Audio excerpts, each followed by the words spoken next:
On today's episode of Smite Tactics, the mid lane. Hey everybody, it is Scratch from Smite Basics here today, and today we're going to be talking about the mid lane. What it is, what's important for you to know, and who can you play to ensure your team won't blame the game on you when they end up going 0-38. I know what you're all thinking right now. Mages. Of course we're going to play mages in the mid lane. There's nobody else. That is what the mid lane is, just like how solos for warriors, supports for guardians. It's role based, and I know my role. Well, you're right, but you're also wrong.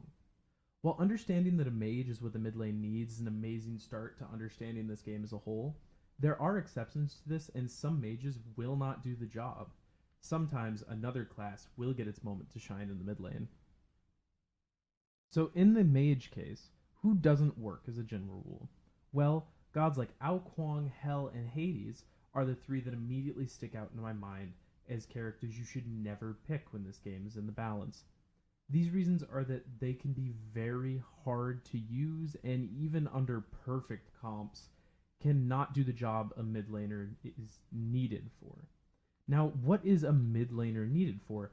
Well, the mid laner's job is to keep themselves out of danger if possible and come in, deal high amounts of damage immediately, and then put themselves back out into a safer zone of field.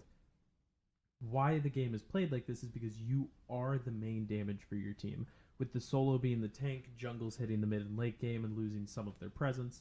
It is up to you and the ADC, and if you're putting yourself out of position, putting yourself in a more dangerous position, you will end up dropping, and that's not what your team wants. Losing the mid laner means a large damage loss for your team as a whole, and that can be very threatening in a way to turn fights. But who can sneak in even though they aren't in the mage category? Well, we need burst, we need the ability to poke in the early and the mid game, and we need somebody who can clear waves starting off from level 4 to 8. And I think we see that a lot in certain hunters. We saw that in Neath towards the end of Season 2, early Season 3, and I think now going to Season 4, Apollo in public matches could be a very big pick. Now, these aren't competitive matches, and I would never expect these picks to be seen, but if you're having fun with your friends, you want something to work, hunters can be used, such as Chiron, Neath, Apollo, and it can sometimes add some diversity into the way that you play the game. The one problem we'll see a lot of the time with hunters is the fact that once you reach the end game, they start to lose that burst. So if you're facing a Vulcan, if you're facing a Giannis, there'll be a lot of power missing on your team's side when it comes into intense damage right off the front. But as team fights go on, having that second hunter can help to lend a hand. So in final, what do we want to see from the mid lane? Well, three things come to mind immediately. We want to see a lot of burst. You want somebody who can get in and out of the fight, almost like a sweet spot. You want to just get within range, drop your damage out, back up out of range. And then you also want somebody who can survive, whether that's building warlocks or having a Khepri with you. You always want the ability to survive because you are your team's most important damage.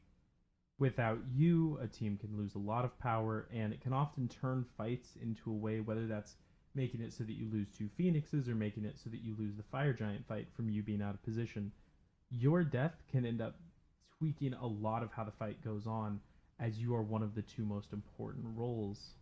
So please, the next time you're queuing up and want that sweet mid lane, be considerate. Play somebody who should actually be there, and never forget to spam VEG when your support sets up that sexy triple for your Giannis portal. As always, thank you everybody for spending your time here, and I hope that you're all enjoying the content we're putting out. Our next video is going to be talking about supports and why Jing Chen should never be seen in that role. And as always, sub to our Twitter for updates or anything going on within the Smite community. We try to stay active, and we love seeing the support.